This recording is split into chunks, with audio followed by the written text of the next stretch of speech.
de los músculos esqueléticos o del macizo facial, las enfermedades por depósito de glucógeno, defectos de conducción de tipo genético, o sea, un problema netamente eléctrico, miopatía asociada a alteraciones con las mitocondrias, y otras que son asociadas a defectos de los canales iónicos, que conversábamos algo rápido cuando en las prácticas de electro, síndrome de QT largo, ligado a problemas de canales de sodio, igual síndrome de Brugada, síndrome de QT corto, la taquicardia ventricular catecolaminérgica y el síndrome de muerte súbita del sueño en asiáticos. El asiático se acuesta y no se despierta más porque hace muerte súbita durante la noche. Macroscópicamente el corazón es normal, problema de los canales iónicos. Hay unas formas mixtas en donde se incluye la miocardiopatía dilatada y la miocardiopatía de tipo restrictivo, en donde el miocardio está infiltrado por una sustancia anómala. Y hay un grupo que se propone acá como miocardiopatías adquiridas, sobre todo luego de una miocarditis. Ahora está muy en boga los reportes de miocarditis por COVID o por el empleo de la vacuna. La miocardiopatía por estrés agudo, o Takotsubo, o el síndrome del corazón partido. Miocardiopatía periparto, una condición que se presenta en el periodo perinatal. La taquicardia que induce daño miocárdico, o el daño miocárdico asociado a niños nacidos de madres diabéticas. El grupo europeo propone que es un trastorno del miocárdico en el músculo cardíaco, estructural y funcionalmente anormal, en ausencia de enfermedad arterial coronaria, hipertensión arterial, lesiones valvulares o cardiopatías congénitas. Pero alteración suficiente para causar una anomalía miocárdica la cual se ha observado y motive el estudio. Aquí vean ustedes que miocardiopatía hipertrófica, dilatada, la miocardiopatía arritmogénica, miocardiopatía restrictiva y un grupo no clasificado. En el no clasificado incluyen la miocardiopatía no compactada. Cualquiera de los 5 tipos lo asocian con historia familiar, con demostración de componente genético, pero también hay un grupo idiopático en donde no se puede encontrar componente genético. Y finalmente, en la última definición, esto es del 2014, este es del grupo americano, propone esta clasificación MOGIS en base a los criterios que se han empleado para la definición. La M es de fenotipo morfofuncional. Aquí o es una miocardiopatía dilatada, hipertrófica, restrictiva, displasia arritmogénica o no compactada. Todos los grupos que se mencionaron antes. La O, que hay compromiso de algún órgano o tejido adicional al corazón. La G, en la que se puede mostrar un entorno genético. La E, ligada también a genes específicos. Y la S, dependiendo del estadio funcional de compromiso, o sea, de los criterios de la Asociación Americana del Corazón o del American College, American Heart, clase 1, clase 2, clase 3 y clase 4. Esta es un poco más compleja. Si vamos al fundamento que es alteraciones genéticas, hay muchísimos genes que se han identificado relacionados con el compromiso miocárdico primario. Acá algunos de ellos, acá está la referencia para los que deseen complementar. Dependiendo el grupo de genes comprometidos fundamentalmente, los tipos principales tenemos la miocardiopatía hipertrófica, que como se ve en el dibujo, si comparamos con un esquema de un corazón sano, vean ustedes que acá hay un engrosamiento significativo, la cavidad es más pequeña, Y ya nos podemos imaginando cuáles son los problemas potenciales que puede generar esto.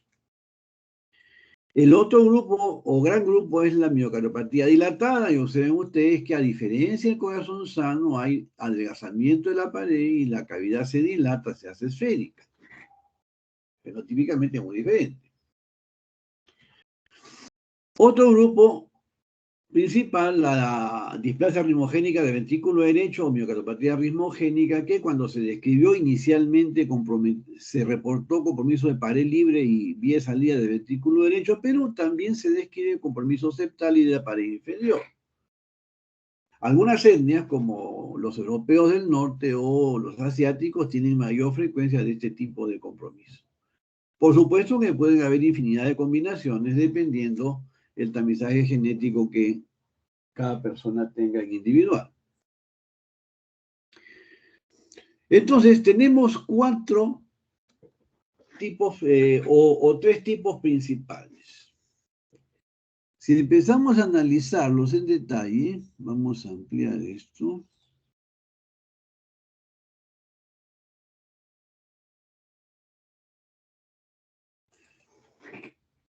En la miocardiopatía dilatada, hay algunas asociadas con alguna etiología conocida como la miocardiopatía tóxica por alcohol,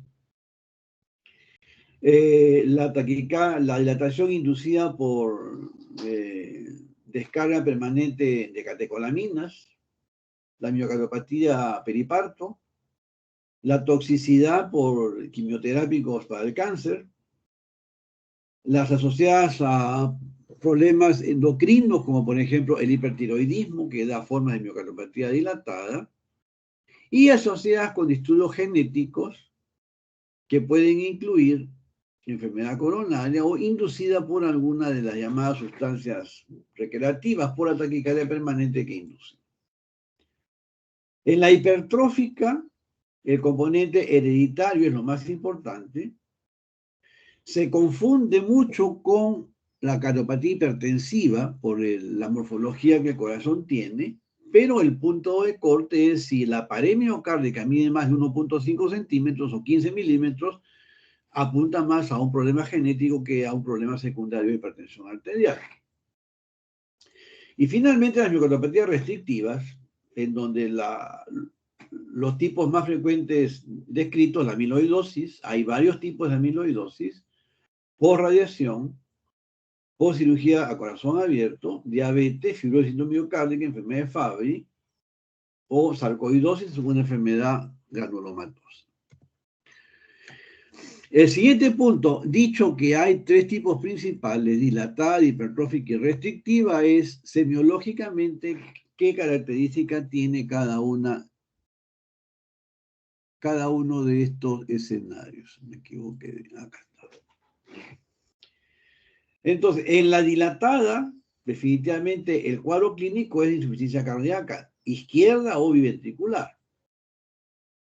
En la hipertrófica, vean ustedes que el síntoma es disnea, dolor torácico, síncope o estado presincopal.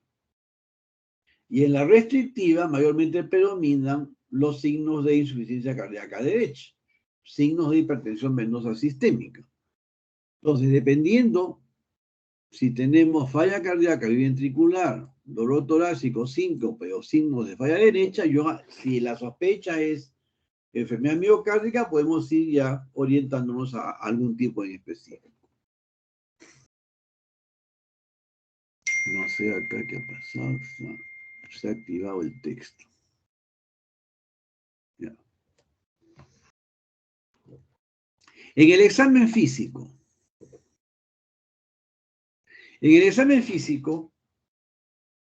En la dilatada, presencia de tercer ruido, impulso ventricular izquierdo, crepitantes en los pulmones.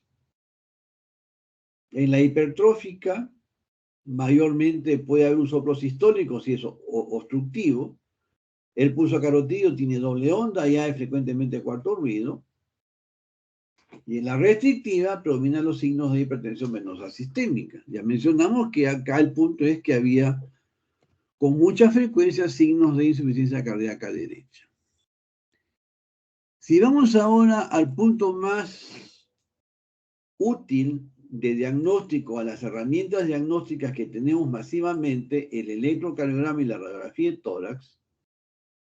En el electro, lo más importante es los cambios de la repolarización.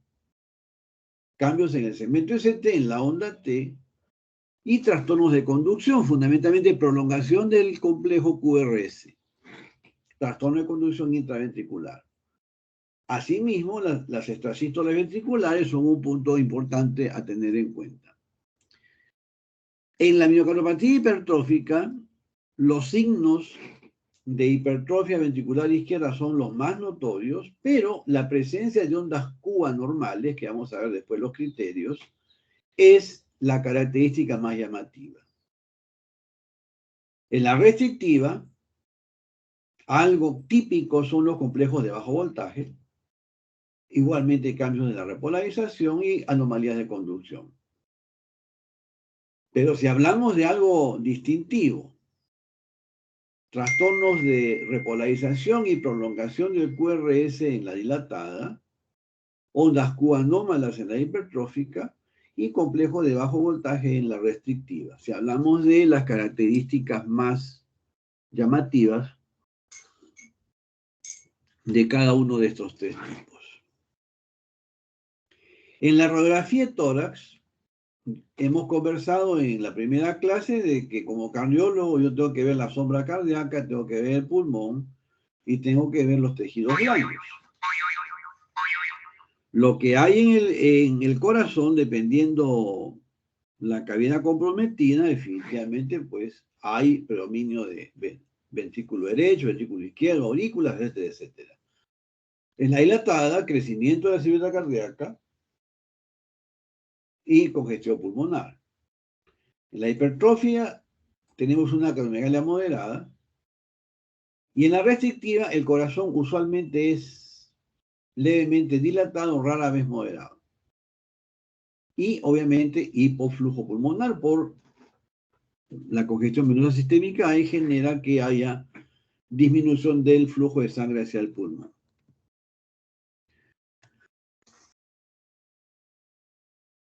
Si hacemos un esquema, este sería un dibujo de un corazón normal, la proporción de las cavidades, la morfología, las características del miocito. Es relativamente sencillo comprender que una miocardiopatía hipertrófica significa engrosamiento de la pared con reducción de la cavidad, una dilatación de la cavidad con adelgazamiento parietal. Obviamente los miocitos son muy diferentes. Y la zona gris viene a ser el corazón del deportista, que simula mucho una miocardiopatía hipertrófica por los cambios en repolarización y el voltaje del QRS, pero tenemos el antecedente de que estamos evaluando a un deportista, y cuando estudiamos parámetros funcionales como parámetros de llenado, función diastólica o función sistólica, todo es absolutamente normal. La radiografía es completamente diferente cuando tengo una hipertrofia concéntrica, cuando tengo una hipertrofia excéntrica, totalmente diferente, o cuando tengo alguna condición que es difícil calificar, qué cavidad está comprometida o no. Vamos a ver que esto corresponde a una miocardiopatía hipertrófica severa que compromete los dos ventrículos. Cavidad ventricular muy pequeña, por eso es que no había sangre prácticamente en los pulmones. Si hablamos del electrocardiograma, ¿cuáles son las características electrocardiográficas que orientan a enfermedad miocárdica primaria? Observen ustedes que lo primero, alteraciones en la onda T, inversión de la onda T, que para decir que es una onda T anormal sugestiva de enfermedad miocárdica debe ser de una profundidad mayor a 1 milímetro, por lo menos en 2 o más derivaciones vecinas. De B2 a B6, si hablamos de precordiales, de 2 de 3 ABF, pared inferior, de 1 ABL, pared lateral. Por lo menos en 2 derivaciones vecinas debo tener el hallazgo de onda T negativa de más de 1 milímetro. La presencia de ondas Q la deflexión inicial negativa, para decir que es patológica debe ser mayor a 3 milímetros y debe tener una duración de más de 40 milisegundos, es decir, un cuadradito pequeño. Si cumple estos criterios, igual en más de una derivación, por lo menos 2 vecinas, podemos decir que es una onda Q anormal o patológica. Las alteraciones del segmento ST de presión específicamente debe ser más de medio milímetro, o sea, el medio cuadradito también en 2 o más derivaciones. Hasta el momento vemos de que los hallazgos no incluyen una sola derivación, deben ser 2 o más, y de preferencia derivaciones vecinas. Los trastornos de conducción, es decir, prolongación del tránsito del impulso eléctrico a través de las ramas, rama derecha o rama izquierda, debe ser, acá hay un error, menos de 120, o sea, prolongado más de 2 cuadrados, 0,8, pero menos de 120, porque más de 120 ya califica como un bloqueo de rama. Entonces, si el QRS está prolongado, más de 0,08, 0,09, pero menos de 12, hablamos de trastorno de conducción intraventricular. Si es más de 3 cuadrados chiquitos, o sea, hacer 12 milisegundos, o 120 milisegundos, perdón, hablamos de bloqueos de rama.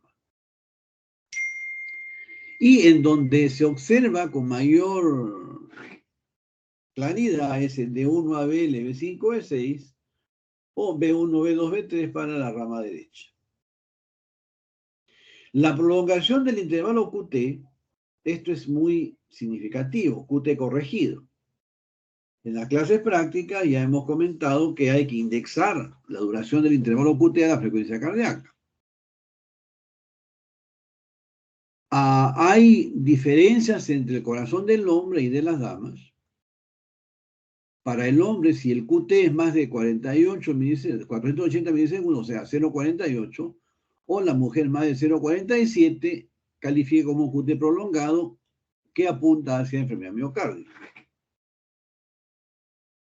La desviación del eje eléctrico, que en práctica ya hemos comentado cómo buscamos el eje eléctrico, si son desviaciones más allá de menos 30 a menos 90, o sea, desviaciones notorias del complejo QR, del eje eléctrico, puede apuntar a una miocardiopatía. Si tenemos en cuenta que los ventrículos están conectados a las aurículas, aunque es un concepto de colegio, pero tenemos que estar atentos a buscar cambios en la onda P, porque hay signo de crecimiento auricular asociado a la sospecha o diagnóstico de miocardiopatía hipertrófica o miocardiopatía de los demás tipos. Los criterios para el crecimiento de la aurícula izquierda, ya saben ustedes, una duración mayor a 120 milisegundos, aurícula izquierda, y una amplitud mayor a 2.5 milímetros en la derivación de 2, o un componente negativo muy visible en la derivación B1 si hablamos de aurícula izquierda. Una elevación de la onda S más de 5.5 milímetros de B1 a B3 apunta a crecimiento del ventrículo derecho o alguna enfermedad miocárdica que comprometa el ventrículo derecho.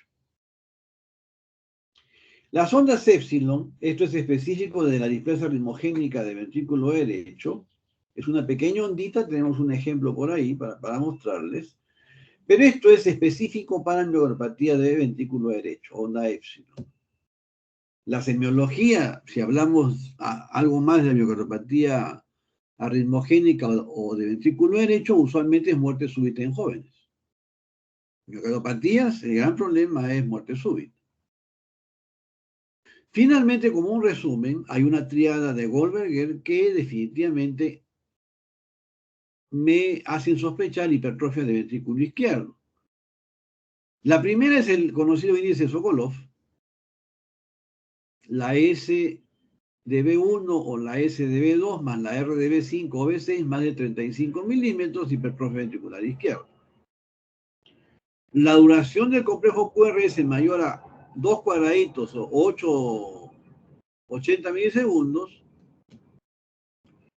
o una relación RS menor de 1 de B1 a B4, definitivamente me hace sospechar hipertrofia ventricular izquierda. Si hablamos de lo más característico, casi todo incluye cambios en la repolarización y complejo QRS. Pero no se olviden que las aurículas también participan. Y no nos olvidemos analizar la morfología, las características de la onda P, porque es un criterio adicional muy importante. Dependiendo si es una miocardiopatía hipertrófica, displasia ritmogénica, dilatada o no compactada, hay alguna predominancia de los hallazgos que hemos descrito. Entonces, diríamos que lo más característico sería una miocardiopatía hipertrófica que tiene casi todos los criterios. En las demás formas, displasia ritmogénica, no compactada o dilatada, tenemos que tener acuciosidad y sobre todo correlacionar con los hallazgos del examen físico. Algunos ejemplos. Este es un electrocardiograma de un deportista de 12 años. Hay que tener presente que los niños pueden tener onda T negativa hasta los 12 años en B1, B2 y B3. En el recién nacido es típica una onda T negativa muy importante porque el niño nace con con hipertensión pulmonar. La resistencia pulmonar del recién nacido es muy alta porque los pulmones han estado colapsados durante toda la gestación. Recién se expanden con el primer llanto y ahí empieza a caer poco a poco la resistencia.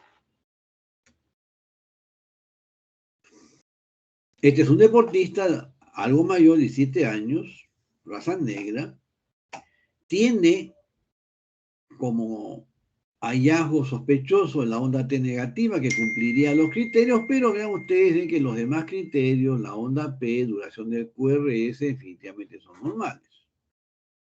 Les mencioné de que el deportista tiene hipertrofia ventricular izquierda, por eso el voltaje está aumentado, el complejo QRS, pero las demás características, aurícula es completamente normal.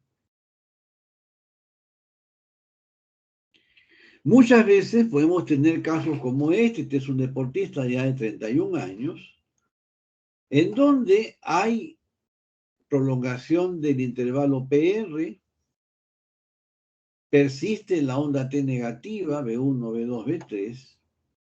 Estos son los casos en donde la sospecha o la duda tiene que ser confirmada con un examen de imagen, un ecocardiograma por lo menos. No me puedo quedar solamente con el electro, porque si sabemos que las miocardiopatías pueden generarnos muerte súbita y el deportista obviamente hace esfuerzos extremos, de repente tenemos los accidentes que se han visto recientemente en las noticias, que muchos deportistas han hecho muerte súbita en la competencia.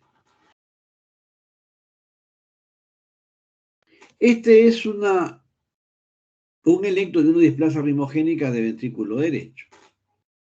Es importante cuando se sospechan miocardiopatías el antecedente familiar, sobre todo por el componente de tipo genético. Y vean ustedes que prácticamente en todo el electro la repolarización es anormal, pero en donde tenemos mayor notoriedad de estos cambios es en las direcciones precordiales, B1, B2, B3, B4, B5, la onda T negativa. En este caso, al inicio de la repolarización es donde se ve la onda epsilon. Voy a mostrarles otro ejemplo más adelante. Vean ustedes, en este caso, la magnitud de voltaje del complejo QRS, la magnitud de la deflexión negativa de la onda T, definitivamente, acá no hay duda que tenemos una hipertrofia ventricular izquierda, probablemente de tipo genético. Es muy raro ver electros como este en pacientes con hipertensión arterial que han desarrollado cardiopatía hipertensiva. Pero no olvidar que los pacientes, cuando son demasiado delgados, es posible que los voltajes del electro estén magnificados, pero ante esta característica, si observamos la duración del complejo QRS, también está un poco prolongado. La onda P está con una mediadura en algunas derivaciones, el voltaje está ligeramente incrementado, apuntaría más hacia un problema miocárdico que a un corazón de deportista o a una cardiopatía hipertensiva. El síndrome de Brugada produce una característica muy peculiar en las derivaciones B1, B2, B3, que es esta imagen de una elevación del segmento ST muy aberrante, presente fundamentalmente B1, B2, pero a veces hasta B3. Cuando tenemos esta imagen en un electrocardiograma, que a veces puede ser preventivo, estamos obligados a indagar más sobre antecedentes familiares. Si en algún momento ha habido muerte súbita, sobre todo en gente joven. Si el paciente ha tenido o no presencia de palpitaciones o episodios de taquicardia inusual, porque si no sospechamos, podemos definitivamente pues, dejar sin tratamiento a un paciente que potencialmente pueda hacer muerte súbita. La hipertrofia patológica excéntrica es reconocible desde el examen físico. Nosotros cuando palpamos un tórax, como deben estar sospechando en este paciente, va a haber un gran impulso ventricular izquierdo. La matidez cardíaca está aumentada de dimensión. Probablemente tengamos un galope en tercer ruido, o tal vez soplo sistólico de insuficiencia mitral por la gran dilatación de la cavidad ventricular. En el electrocardiograma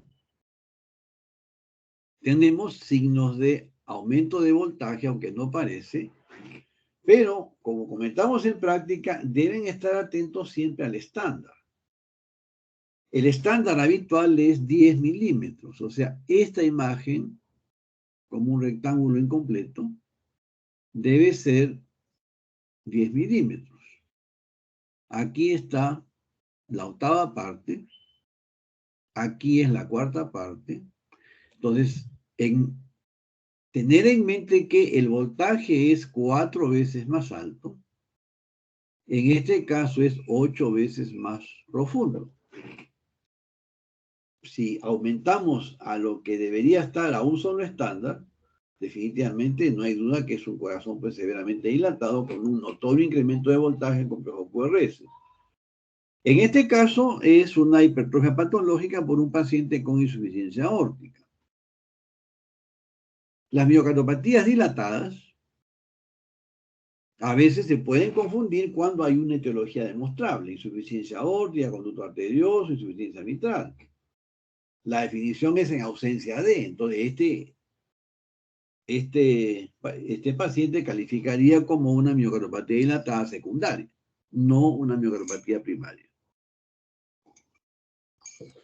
Pero les pongo el ejemplo para recordarles que cuando analicen los electrocardiogramas y si lo crucial es detectar presencia de hipertrofia, tener cuidado con la estandarización, porque podemos cometer errores, calificar con un voltaje normal, porque acá tengo solamente 5, 10, 12 milímetros, cuando en realidad es 48 milímetros. ¿Por qué? Porque el estándar está a la cuarta parte. Este es un ejemplo de una hipertrofia concéntrica o un remodelado concéntrico. El electrocardiograma es notoriamente diferente. Este es un paciente con estenosis aórtica, genera hipertrofia concéntrica, pero definitivamente diagnóstico diferencial también por electro pudiéramos plantear una miocardopatía hipertrófica. La diferencia es que definitivamente no tenemos las ondas Q patológicas de la definición de la miocardopatía hipertrófica. pero la sombra es una acromegalia leve, no es una acromegalia severa como el caso anterior. Cuando tenemos la sospecha de miocardiopatía restrictiva, complejos de bajo voltaje, signo de hipertensión venosa sistémica, el principal diagnóstico diferencial es la pericarditis constrictiva.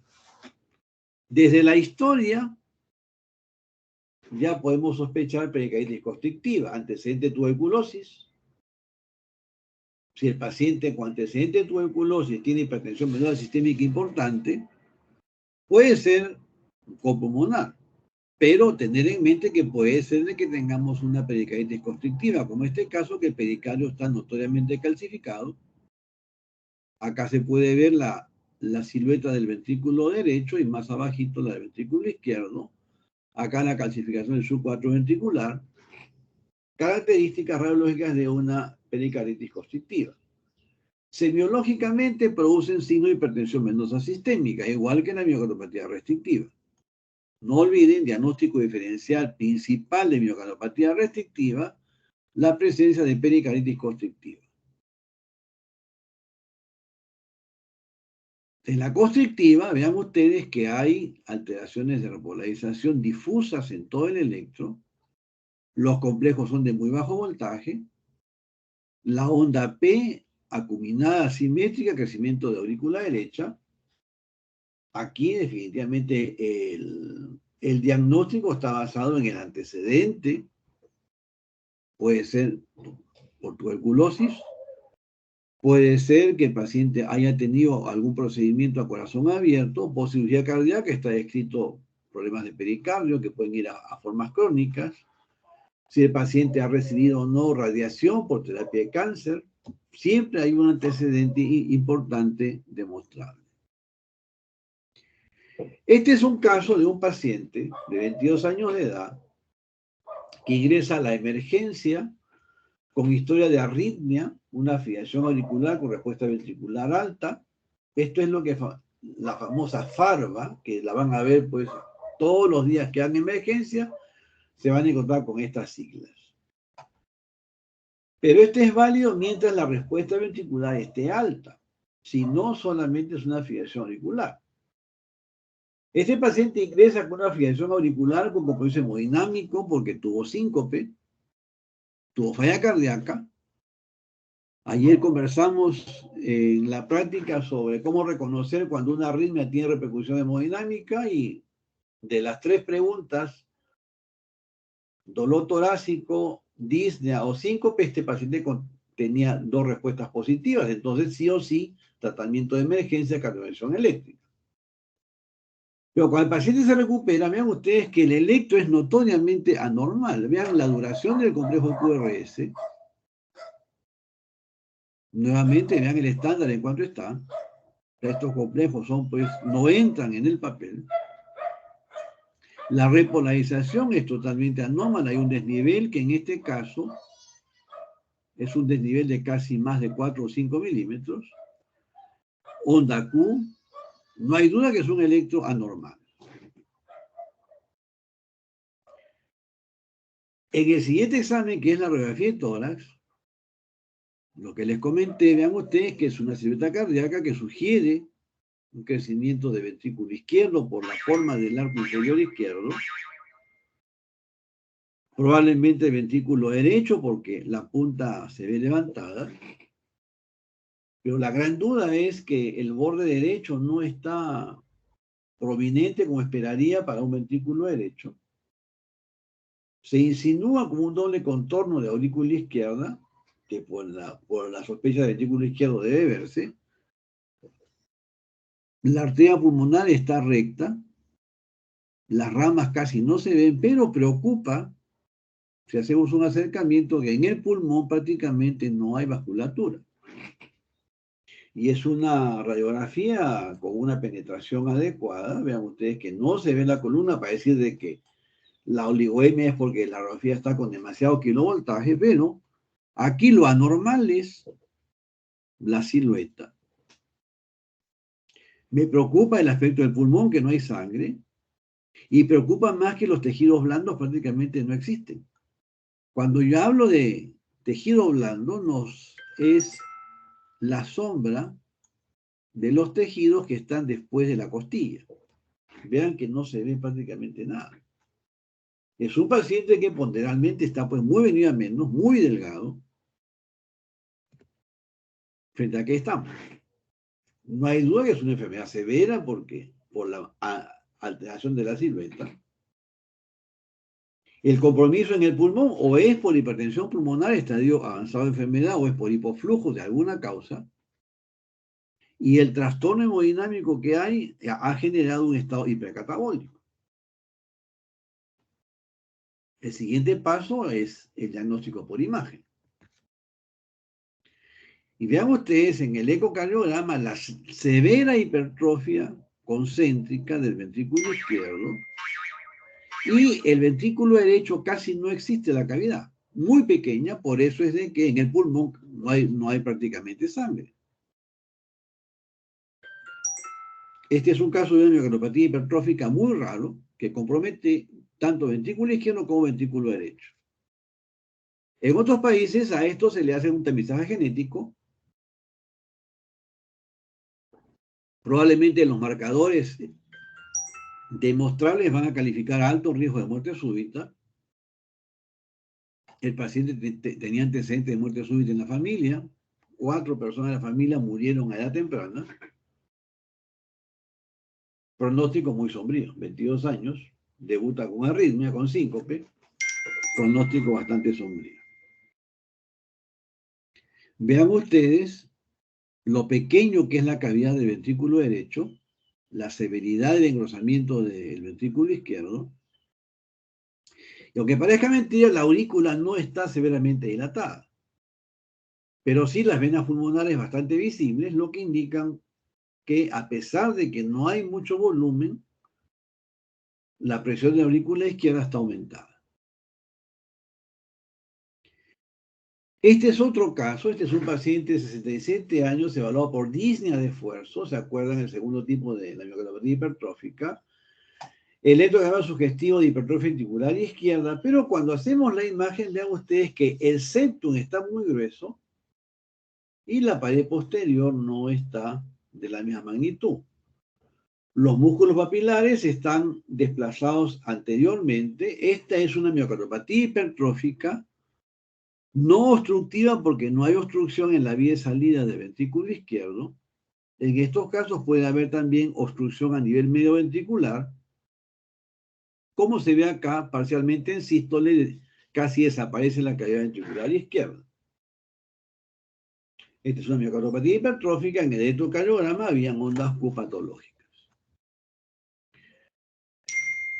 Los criterios principales de mal pronóstico en una miocardopatía hipertrófica es si el grosor del septum es más de 27 milímetros. Una de las limitaciones, como comentamos en la práctica de la ecocardiografía, es que es operador dependiente.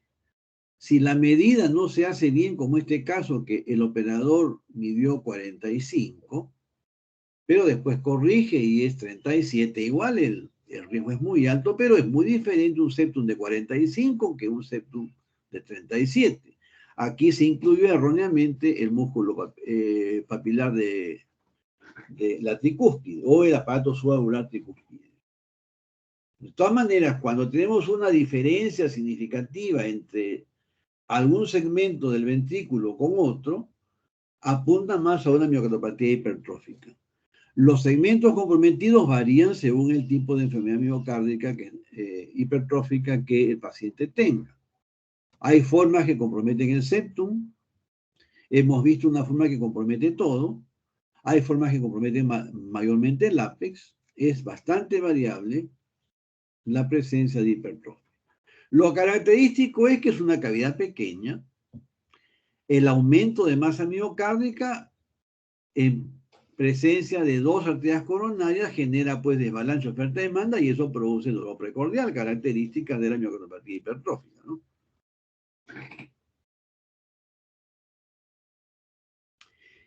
Vean ustedes que acá es completamente diferente. Tenemos un corazón que está dilatado El movimiento de la pared, pues, es pobre. Los segmentos no se contraen al mismo tiempo. La aurícula está dilatada y también se han comprometido las cavidades derechas. Esta es evolución tardía de enfermedad. Y si analizamos en un electrocardiograma de una miocardiopatía, ¿qué se puede ver? Alteraciones de la repolarización, ventrículo izquierdo, no se olviden, de 1 a BL, B5, B6. La progresión de la onda R muy lenta. Y vean ustedes lo anómalo que es la onda P, de flexión negativa muy visible en B1, va con crecimiento de aurícula izquierda. Observen de que la onda P se ve alta, acuminada, pero tiene como una melladura al centro. Aurícula izquierda y también aurícula derecha, signo de crecimiento biauricular. Un signo indirecto que ayuda muchas veces es que cuando hay un cambio de voltaje significativo, el QRS de B1 a B2 o B3, signo indirecto de crecimiento de aurícula derecha. Y si observamos en el paciente, la aurícula derecha está más grande que la aurícula izquierda. Observen adicionalmente,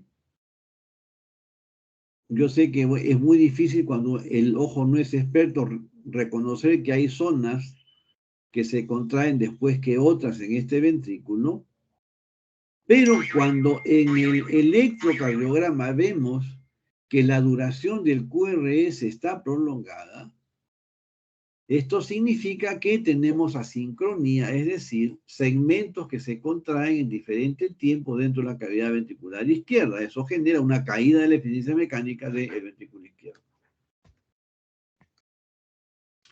Esta es una señora de 35 años de edad, evaluada en consulta externa por disnea de 6 meses de evolución, acude por una paroxística nocturna, y en la radiografía nos encontramos con esto.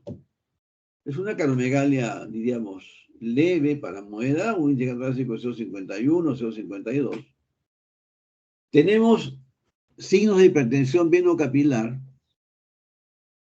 leves, que son redistribución de flujo. Vean ustedes que los vasos del tercio superior están más visibles que los del tercio inferior. Los cilios están prominentes. Se insinúa acá algo ya de edema intersticial.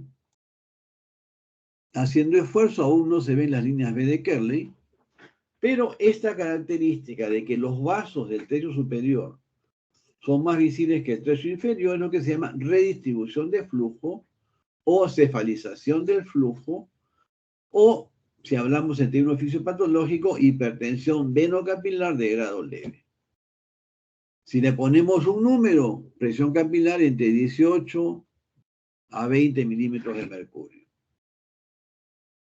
Cuando aparece cisura, líneas B, hablamos de hipertensión moderada, capilar entre 20 a 22, 23. Y cuando aparece el moteado algodonoso, eso ya es edema alveolar, capilar por encima de 24. Entonces, con la radiografía uno puede aproximarse a los números que me puede dar el catéter. Y en base a esto, determinar qué necesita mi paciente. Por ejemplo, en este caso, si la frecuencia cardíaca está alta, le bajo la frecuencia cardíaca, mejora el retorno venoso, probablemente mejore la radiografía. Si le reducimos precarga, sacamos volumen, también va a mejorar. Entonces, en base a los hallazgos, es que ya vamos nosotros determinando qué necesita el paciente. La pregunta es, ¿y el electro cómo estaba en este caso? Vean ustedes que es un electrocardiograma totalmente anormal. La duración del complejo QRS, muy prolongada, progresión de la onda R muy pobre. Vean el estándar, a la cuarta parte, o sea, esto es 4 veces. Muchas veces el electrocardiograma no necesariamente correlaciona con lo que estamos sospechando. Yo sospecharía que estamos ante una miocardiopatía hipertrófica, pero lo que puedo decir que es un bloqueo de rama izquierda, un electro anormal, crecimiento auricular izquierda en un paciente que tiene signos de hipertensión venocapilar. El siguiente paso es la imagen básica, que es la ecocardiografía, y en el eco nos encontramos con una miocardiopatía no compactada. En la pared del ventrículo se ven como una especie de grietas. Esta es una forma rara de miocardiopatía, todavía no clasificada al 100%. Se propone como base genética. También se ve esta morfología cuando tenemos pacientes con enfermedad avanzada por gran sobrecarga de volumen. Siempre es motivo de discusión cuando encontramos casos como este. Y yo tengo que demostrar si hay o no hay flujo en las grietas, para decir que es una no compactada. Y con un artificio del Doppler se demuestra que acá en las grietas se ve presencia de flujo. Miocardiopatía no compactada, otro caso de enfermedad miocárdica primaria. Este es un paciente de 32 años de edad, con problemas familiares muy serios desde la infancia. El paciente se va de la casa a los 14 años y empieza a vivir en la calle y empieza consumo diario de alcohol desde los 18 años, que empezó a conseguir trabajo como obrero eventual de los típicos mil oficios, reciclador, mandadero, albañil cuando podía, limpiacarros, bueno, lamentablemente un problema social que cada vez se ve más. Conseguía dinero, todo lo compraba en alcohol, se intoxicaba, y a los 32 años llega a emergencia con una severa falla cardíaca global, ortopnea, hipotensión anasarca. Cuando vemos cómo estaba el corazón, vean ustedes que es un corazón bolsa. Dilatadas todas las cavidades, septum casi recto, ventrículo derecho muy grande. Esta es una típica miocardiopatía dilatada tóxica por excesivo consumo de alcohol de mala calidad. Entonces, muchos alcohólicos terminan así. Miocardiopatía tóxica. Igual algunos pacientes que hacen abuso de las llamadas drogas recreativas también acaban así. La taquimiocardiopatía, la miocardiopatía inducida por taquicardia, también da este fenotipo. Entonces hablamos que la hiperactividad adrenérgica definitivamente genera daños como este.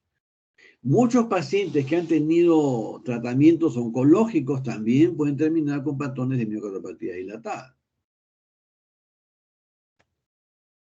Vean ustedes, y se puede reconocer la morfología también de la hipertrabeculación, solamente que en este caso es evolución tardía de enfermedad. Por eso es de que hay duda si calificamos este hallazgo como primario o secundario a una noxa que estuvo durante mucho tiempo. Lo cierto es que es un caso de miocardiopatía dilatada secundaria a ingesta de alcohol exagerada. Entonces, no se olviden ustedes de que lo que el electrocardiograma muestra, prolongación del QRS, hay que tener presente que puede ser un fenotipo como el que ven acá, en donde hay asincronía, que es un criterio nuevo de insuficiencia cardíaca, en que los segmentos no se contraen todos al mismo tiempo.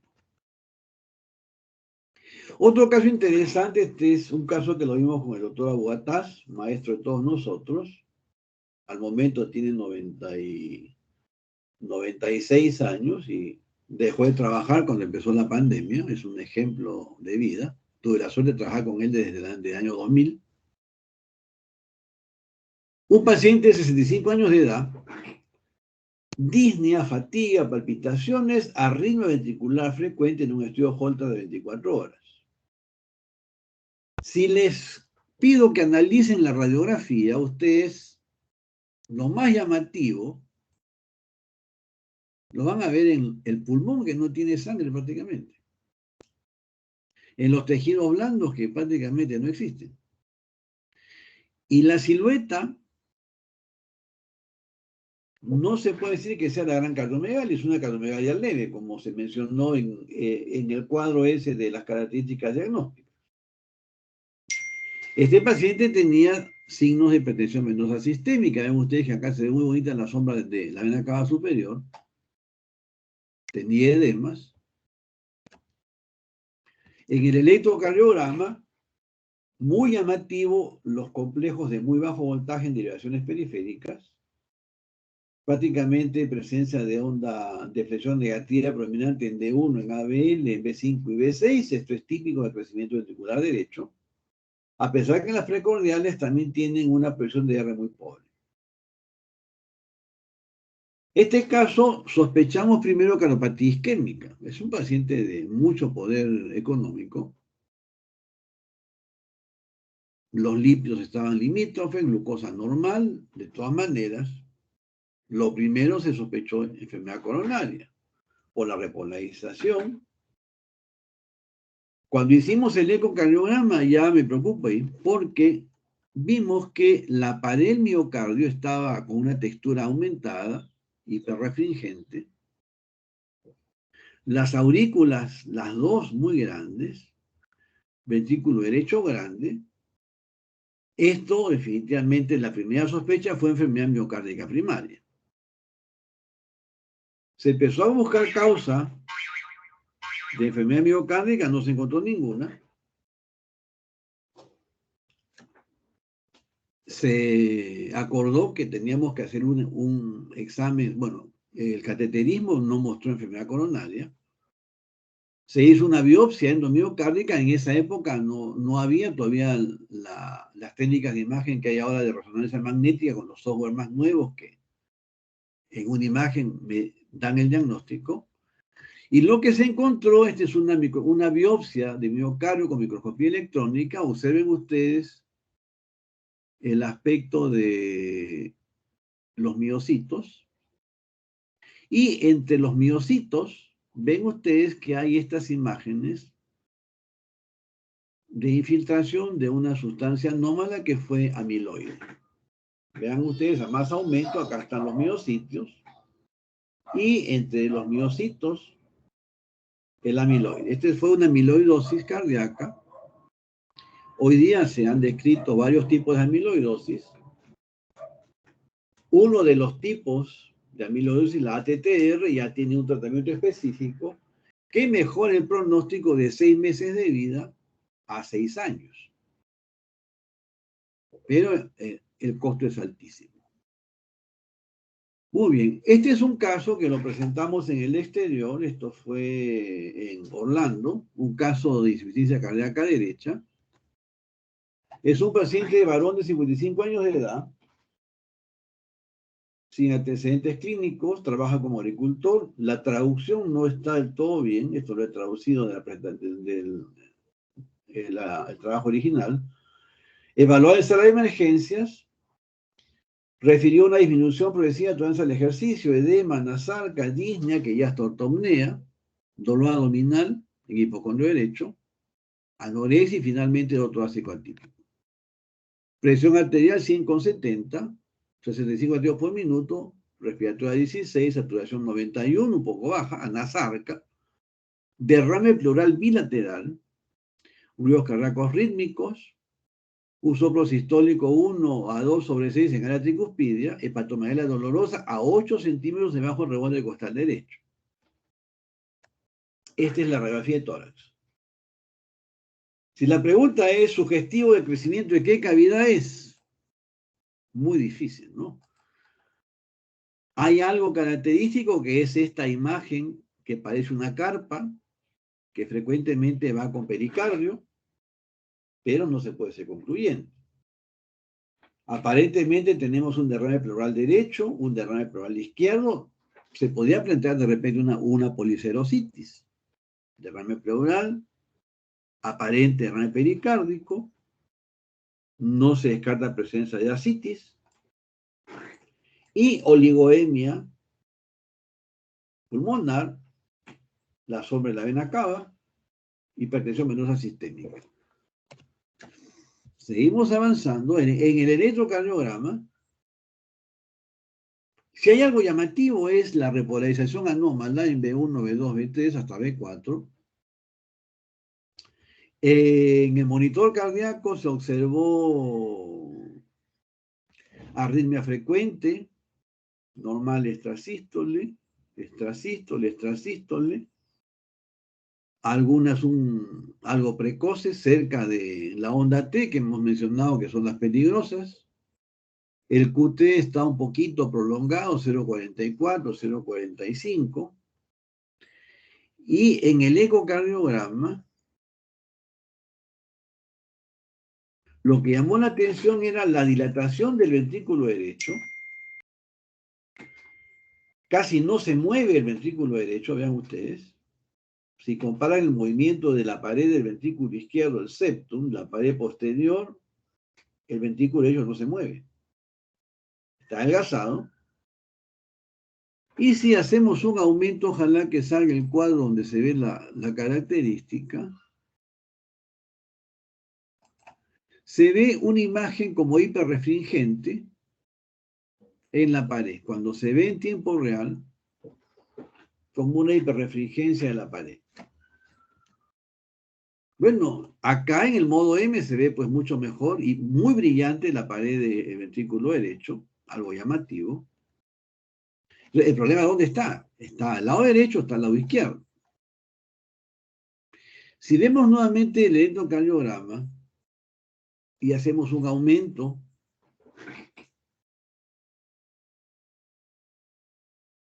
es muy difícil reconocer acá como una pequeñita deflexión. Vamos a aumentar más todavía. Esta ondita que ven acá de la flecha, ahí, acá también se ve, esa es la onda epsilon. Algo que les comenté en mi grupo de práctica es que cuando tengo hallazgos como este, una forma de demostrarlos es ampliar el estándar al doble. No lo hicimos acá, lamentablemente. Pero si aumento el estándar al doble o 4 veces, definitivamente esta deflexión se va a ver mucho más notoria tal cual es. Este es característico de la displasia ritmogénica del ventrículo derecho. Por eso pusimos en la presentación si era una onda epsilon o era una aberrancia. De los criterios diagnósticos, dilatación de la pared libre del ventrículo derecho, de la vía de salida, aquinesia o ausencia de movimiento segmentario del ventrículo derecho, característico de la displasia ritmogénica del ventrículo derecho. Entonces, si estábamos ya con un diagnóstico de sospecha por el antecedente en la historia, por los hallazgos de examen físico, los síntomas referidos por el paciente, que si hay algo diferencial, síntomas de falla cardíaca, dolor torácico síncope y acá hipertensión venosa sistémica. En la dilatada, un gran impulso ventricular izquierdo, tercer ruido. En la hipertrófica, cuarto ruido. Y en la restrictiva, hipertensión venosa sistémica.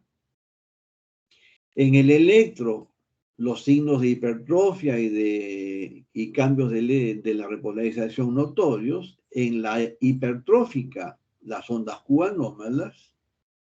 Y en la restrictiva, los complejos de bajo voltaje. O sea, algo diferencial había en cada característica.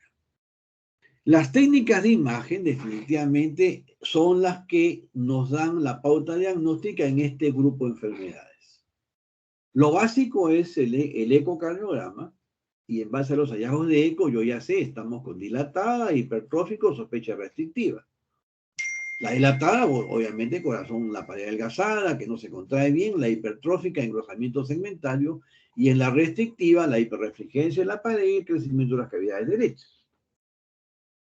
Pero la resonancia, la tomografía o la tomografía por emisión de positrones me da algunas características peculiares.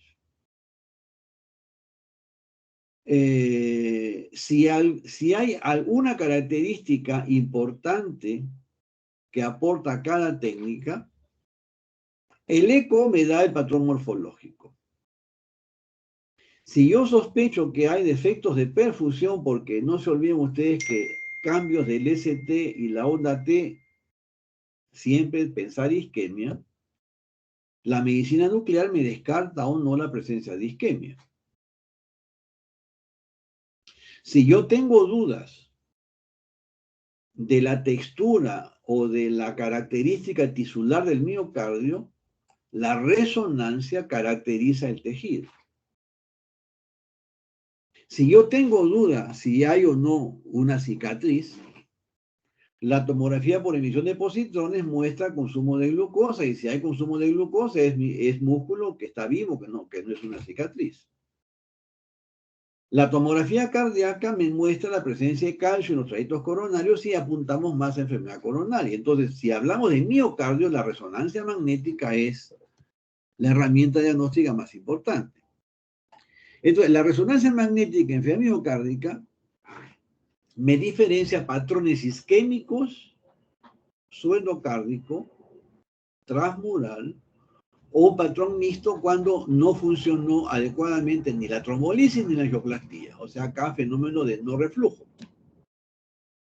Pero hay todo un grupo de hallazgos no isquémicos en donde cuando aplicamos contraste, que es una sustancia paramagnética, el gadolíneo, dependiendo las zonas en donde es detectable la presencia del contraste, sea mesoepicárdico, anteroseptal o posteroseptal, mesoepicárdico en banda, mesoepicárdico, endocárdico difuso, epicárdico segmentario, podemos sospechar que una miocarditis, una enfermedad de Chagas, sarcoidosis, Fabry.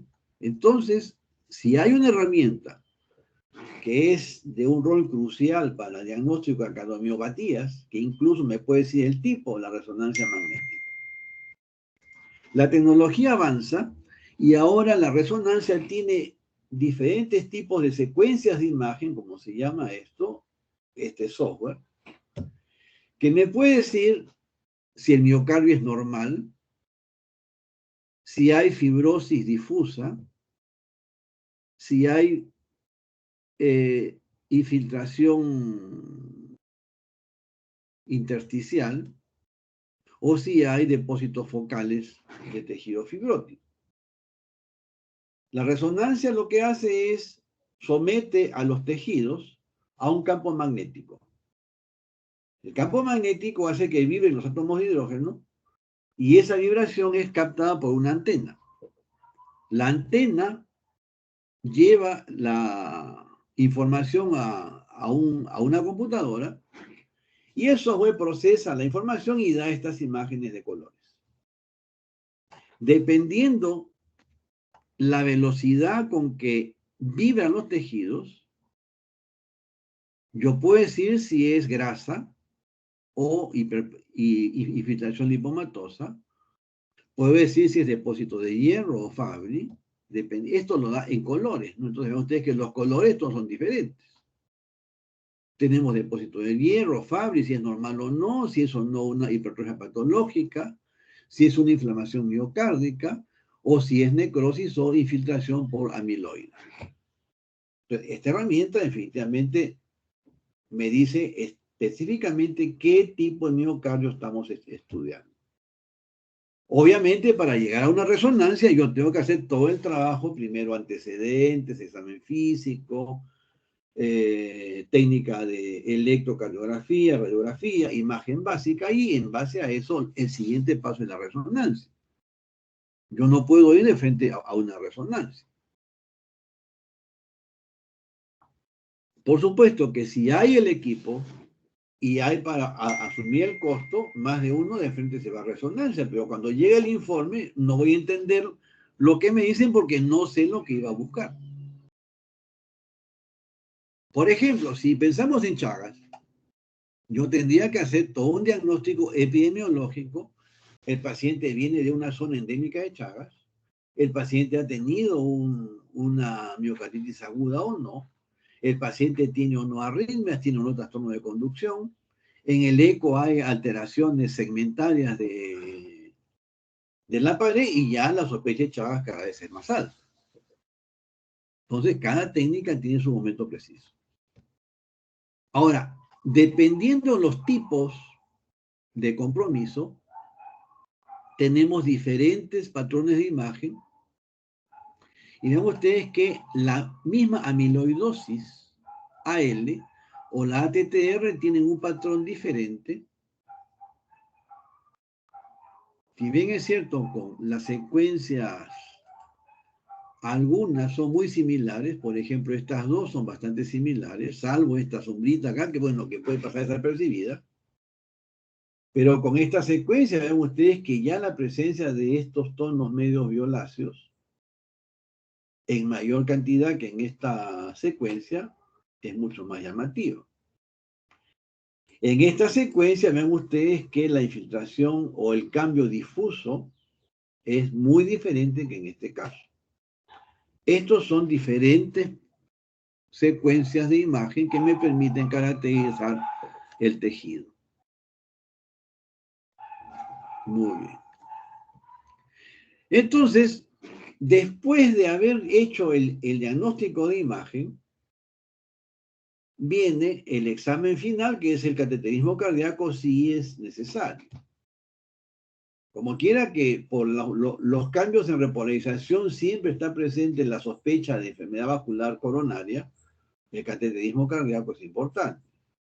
Pero las medidas de presiones, sobre todo en la miocardiopatía restrictiva, son fundamentales, porque si yo encuentro este signo de la igualación de presiones en diástole con el signo de raíz cuadrada, que en el catéter se ve en la curva con un signo de raíz cuadrada, lamentablemente estamos ante la presencia de una pericarditis constrictiva. La gran duda es, ¿hay o no hay compresión miocárdico asociado? Sí o sí tengo que hacer una resonancia. Porque si me quedo con constricción y se me fue el diagnóstico de miocardiopatía restrictiva, mando al paciente a cirugía, le sacan el pericardio y post cirugía sigue igual. ¿Por qué? Porque tenía miocardiopatía restrictiva. Muy bien. Cuando hablamos de estratificación de riesgo en los pacientes que tienen miocardiopatía hipertrófica, que es la más frecuente que vemos después de la dilatada, el gran problema es cuán frecuente y qué tipo de arritmias tiene mi paciente.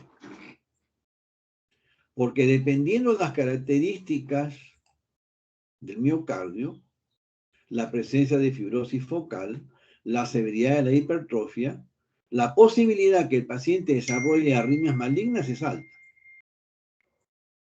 Una estrategia es el cardiodefibrilador implantable, que es un dispositivo con un marcapaso que, si el paciente desarrolla arritmia, censa la arritmia, manda una descarga y el paciente se recupera. O, si los criterios son de muy alto riesgo, la única alternativa pues es ponerlo en lista de espera para un trasplante cardíaco.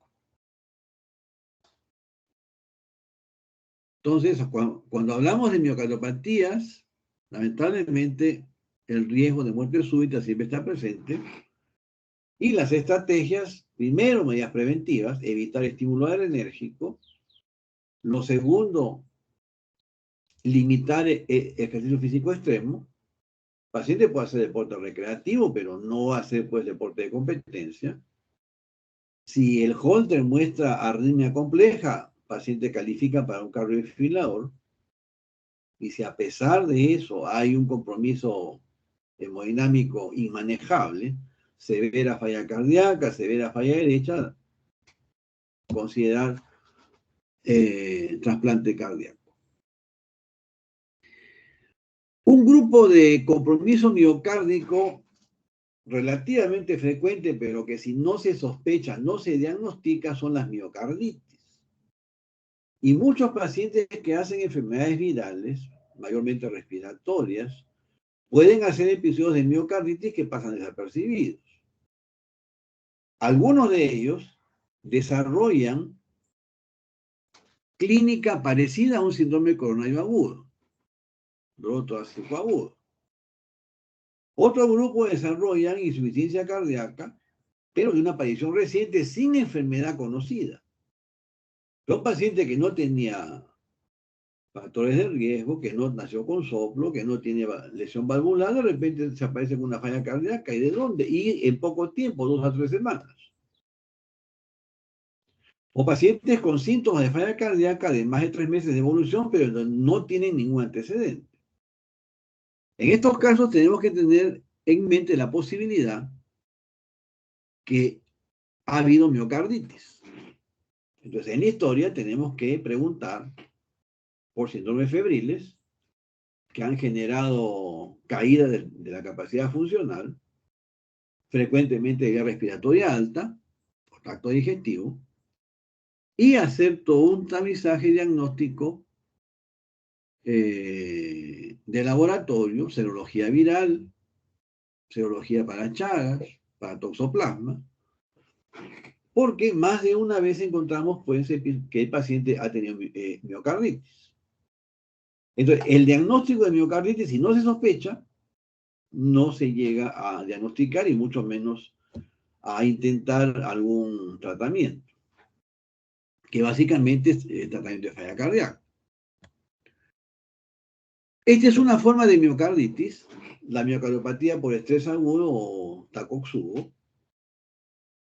El nombre viene de la forma que el corazón tiene en la hemodinamia y la ventriculografía, parecida a la trampa que usan los japoneses para cazar los pulpos. El pulpo mete la cabeza y cuando quiere salir ya fue, ya no puede. Cuando hacemos la ventriculografía tenemos un ejemplo, vamos a ver que tiene esta morfología característica. También se llama síndrome de balonamiento apical o síndrome de corazón roto, descrita por primera vez por el Dr. Salter en el año 90. La prevalencia en Estados Unidos es aproximadamente de 0.02%, es con mayor frecuencia en mujeres posmenopáusicas. La forma clínica más frecuente es dolor torácico agudo. Se asocia también con obstrucción medio ventricular o vía salida, arritmias supraventriculares. Y vean ustedes, si hablamos de prevalencia, lejos las damas son las que tienen más prevalencia. La etapa postclimaterio también donde hay mayor frecuencia de presentación.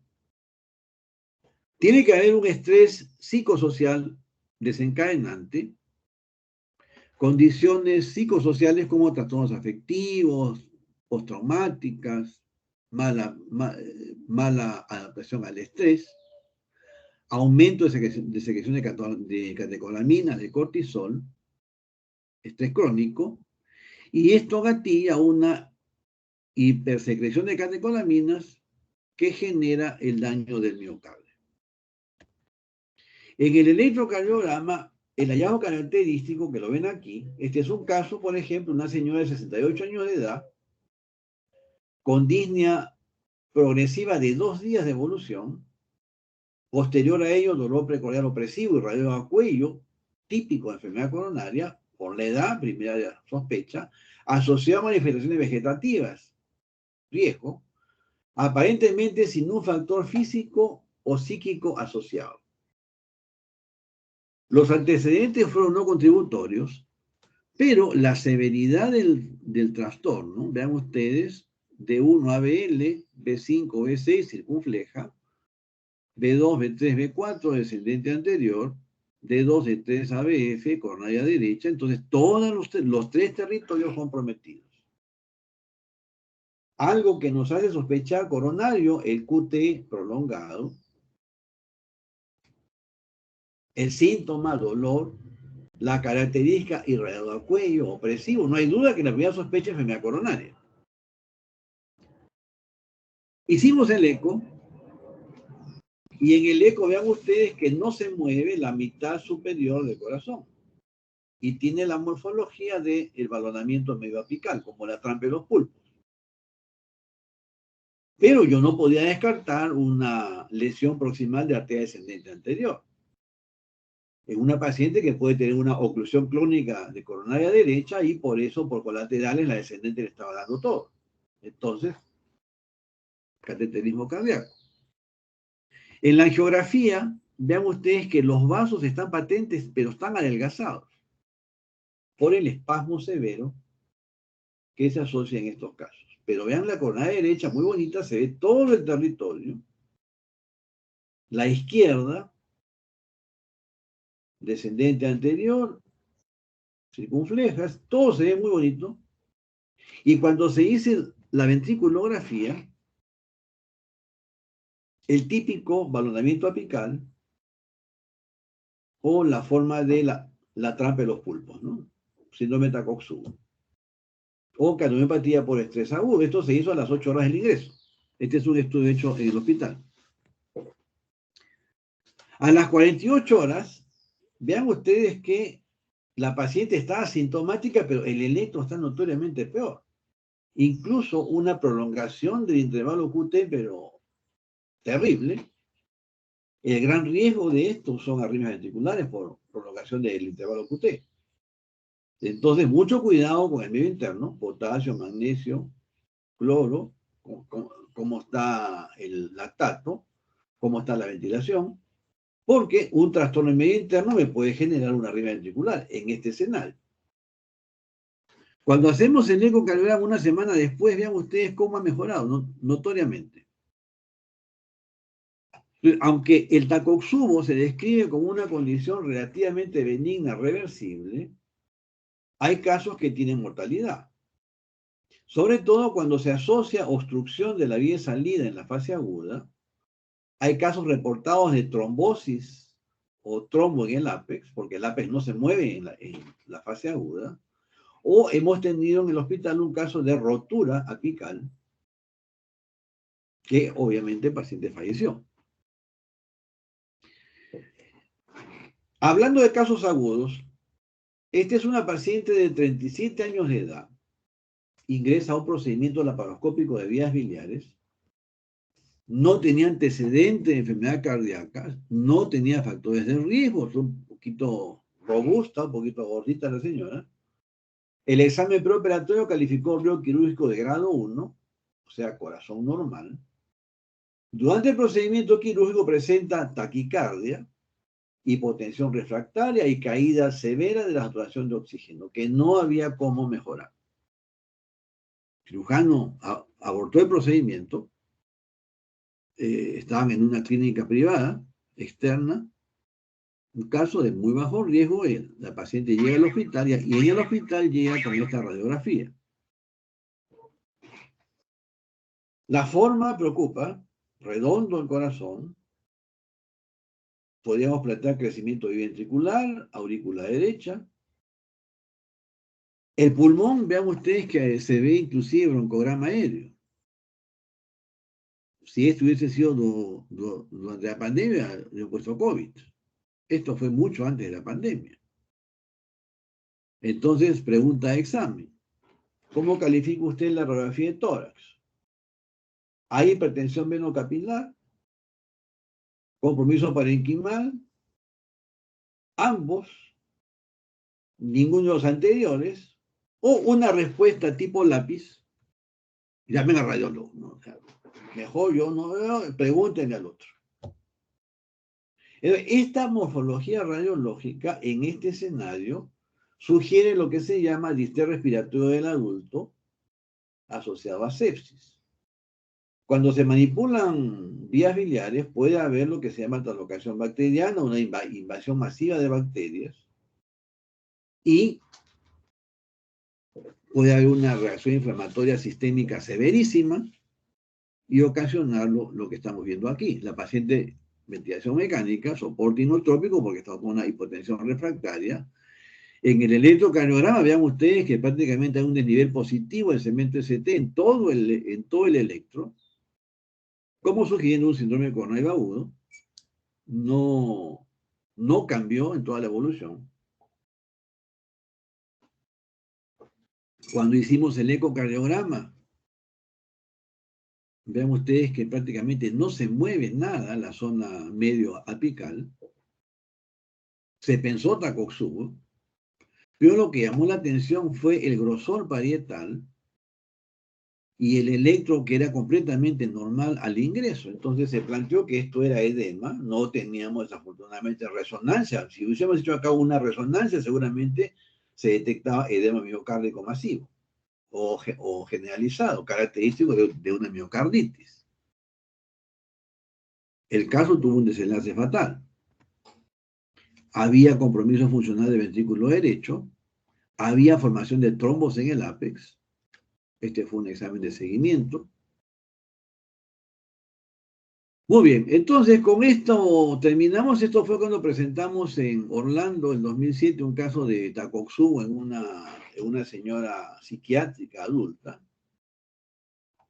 Estamos, este es un panel de todos lados, Medio Oriente, Europa, Estados Unidos, y acá modestamente el Agustino, con una computadora prestada en esa época, porque las cosas no todas son como quisiéramos que sean. Muy bien, con esto terminamos la clase. Definitivamente las miocardiopatías, si no se sospecha, nunca se diagnostica. Y vemos nosotros que hay tipos que pueden confundirse. Por ejemplo, la dilatada, yo lo puedo confundir con un compromiso del corazón por una sobrecarga de volumen. O una evolución tardía de un infarto de miocardio que dilata el corazón. Las miocardiopatías hipertróficas, el gran problema, que con la enfermedad cardíaca hipertensiva, que genera hipertrofia, es la gran confusión. Ahí la presencia de ondas Q me saca de dudas. Las restrictivas es un escenario complejo porque si no lo pensamos y tenemos un paciente que con falla derecha, inexplicable, y no interpretamos los complejos de bajo voltaje como que no solamente es por los edemas, sino porque el miocardio está infiltrado, se nos fue el diagnóstico. Las arritmias en gente joven, asociada a antecedentes de fatalidades en la familia, definitivamente obliga a tener sospechas de enfermedad miocárdica primaria. Que hemos visto en la clasificación inicial que hay muchas que están ligadas a los canales iónicos. Pues fenotípicamente es un corazón de aspecto normal, pero que la activación eléctrica no es normal. En ese caso, los estudios Holter, por ejemplo, son de gran utilidad. El Holter, como mencionamos, es un electrocardiograma que dura todo un día. Ha pasado más de una vez que el día que el paciente está con el dispositivo, ese día no hace ninguna arritmia. Por eso es que hoy día tenemos Holter de 48 horas, de 72 horas, de una semana. Inclusive hay un dispositivo que se implanta 2 años. Y por telemetría se monitoriza al paciente y el diagnóstico definitivamente pues, es mucho más puntual y más probable detectar la alteración eléctrica. Los tratamientos básicamente es controlar la consecuencia, ¿no? Antiarrítmicos, si estamos ante problemas de arritmia. Tener presente que si es síndrome de QT prolongado, hay medicamentos antiarrítmicos que prolongan el QT y si doy alguno de estos medicamentos, vamos a hacer más daño que beneficio. El tratamiento de falla, que lo van a comentar en la clase respectiva, las 4 patas, modulación del sistema renina-angiotensina, antialdosterónico, beta bloqueador y inhibidores LGT2. Los 4 drogas que deben estar sí o sí en el esquema de falla cardíaca. Muy bien, ¿alguna pregunta? ¿Algo que no haya quedado claro?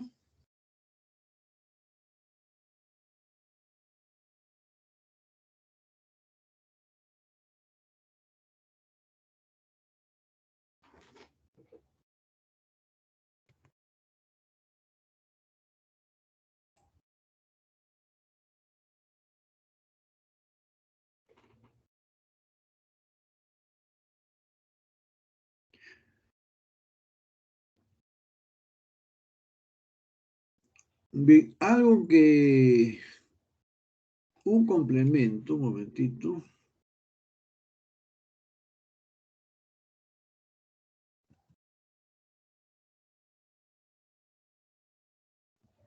¿No tiene ninguna pregunta?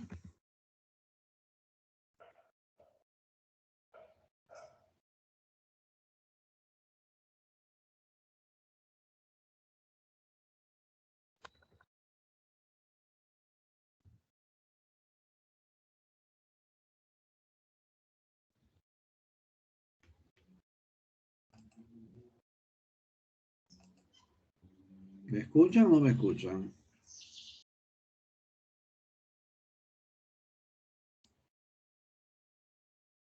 Sí se le escucha, doctor. ¿Alguna pregunta? ¿Algo que no quedó claro? No, solo la explicación clara, doctor.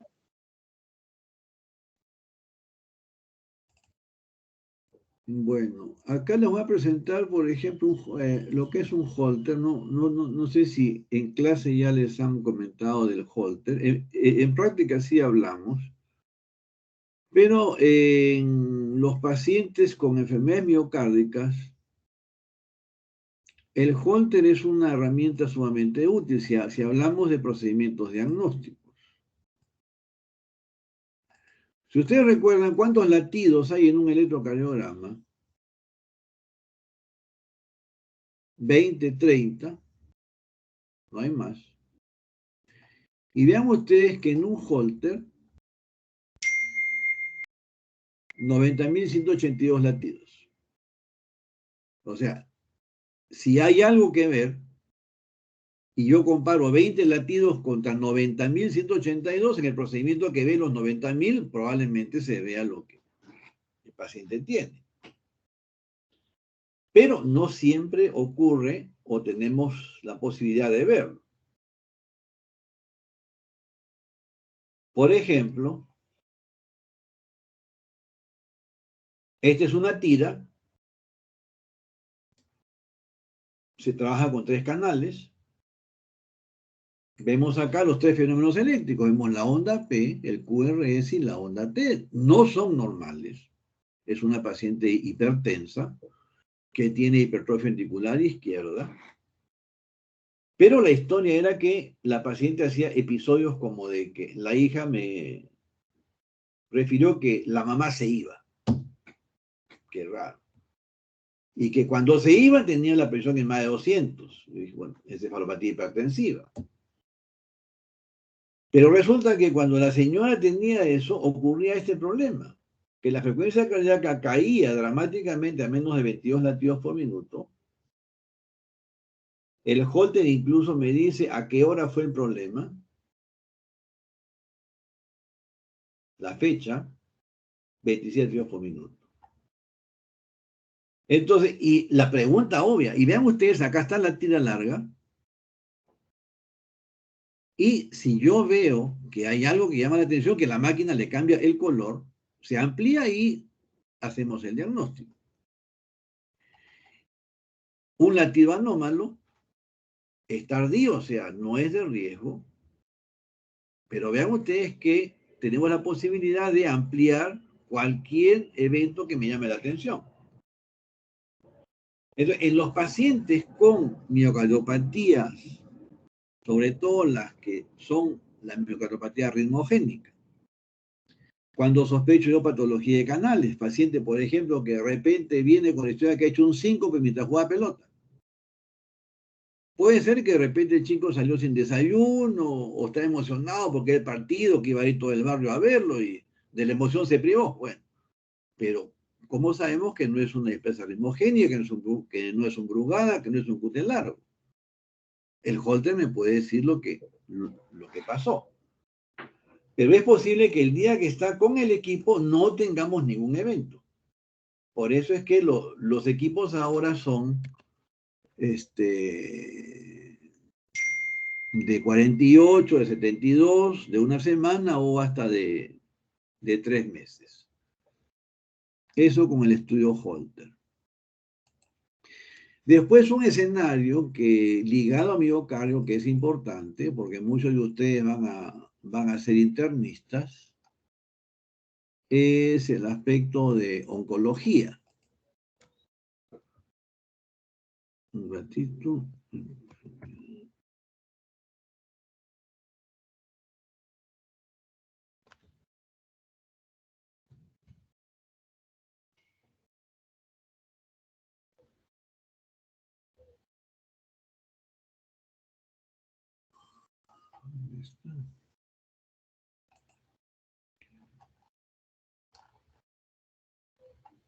¿No tiene una pregunta mientras ubico la presentación?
Parece que lo tengo en otra computadora, ¿no?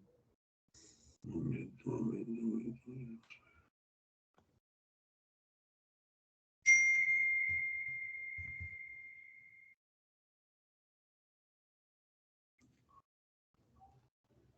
Es una conferencia que le hemos hecho en noviembre, un momento.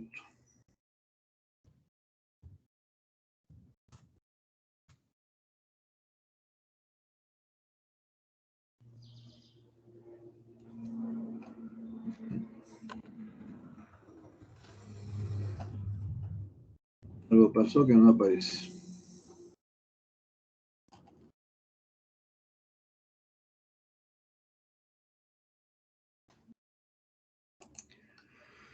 Muy bien, lo que les quería comentar es que cuando tenemos pacientes oncológicos, muchos de los tratamientos que usan los oncólogos hoy día curan el cáncer. Y el paciente iguala la expectativa de vida que el contemporáneo. Y bueno, se va por problemas de la edad, ¿no? Infartos, etcétera.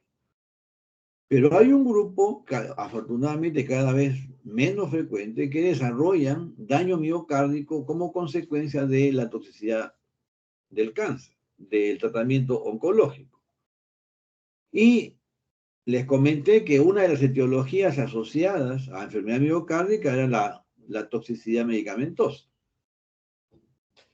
Con los pacientes que le diagnosticamos una neoplasia o que de repente me llega al consultorio, doctorcito, estoy en tratamiento de cáncer, mi mamá tiene cáncer de mamas y le falta el aire. Obvio que más de uno, señor, ¿sabe qué? Pida cita con el oncólogo, pida cita con el cardiólogo, pero como médico general, lo que yo debo hacer es preguntar, señora, ¿cuánto tiempo está en tratamiento de cáncer? ¿Cuántos ciclos de quimioterapia le han dado? Y la pregunta obvia es, ¿la vio el cardiólogo antes de empezar el tratamiento o no la vio el cardiólogo? ¿Le hicieron un ecocardiograma antes del tratamiento o no le hicieron? Si la respuesta es que no, lamentablemente, casi seguro que estamos ante una toxicidad miocárdica. Entonces, hoy día hay una suerte de tamizaje previo al tratamiento oncológico, que eso hay que difundirlo, en donde si el paciente califica como alto riesgo de toxicidad, es decir, paciente hipertenso, diabético y lipidémico, el empleo de algunos medicamentos, candesartán, un bloqueador receptor de angiotensina 2, carvedilol, un beta bloqueador de tercera generación, de segunda generación, y para algunos grupos, estatina, atorvastatina, reduce la posibilidad de daño por el tratamiento del cáncer. Y debo hacer un ecocardiograma antes del tratamiento, dependiendo qué droga se usa, a las 6, a las 8 semanas como seguimiento. Pero si no tengo en mente que el tratamiento puede generar daño y que tengo que tamizar al paciente antes de empezar el tratamiento, cuando el paciente viene con disnea y es tarde. Y el caso que les quería presentar es un caso que presentamos en Arequipa en noviembre, en donde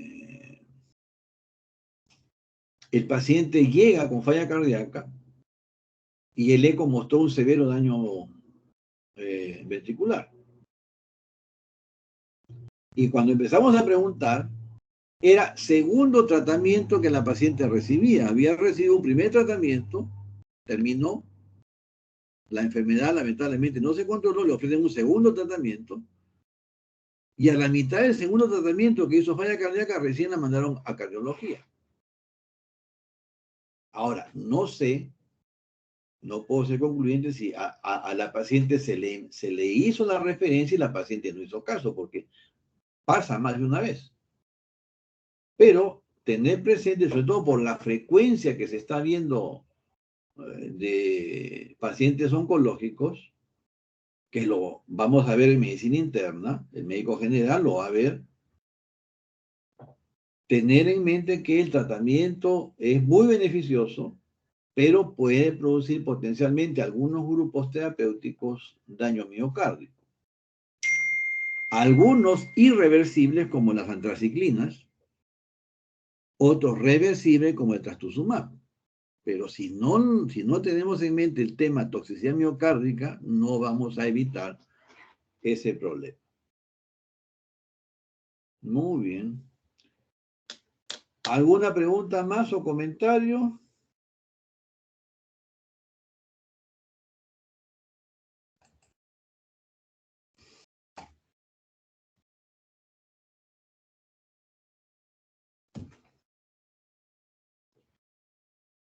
Muy bien, a las 9:15 empezamos la sesión de práctica. Hoy día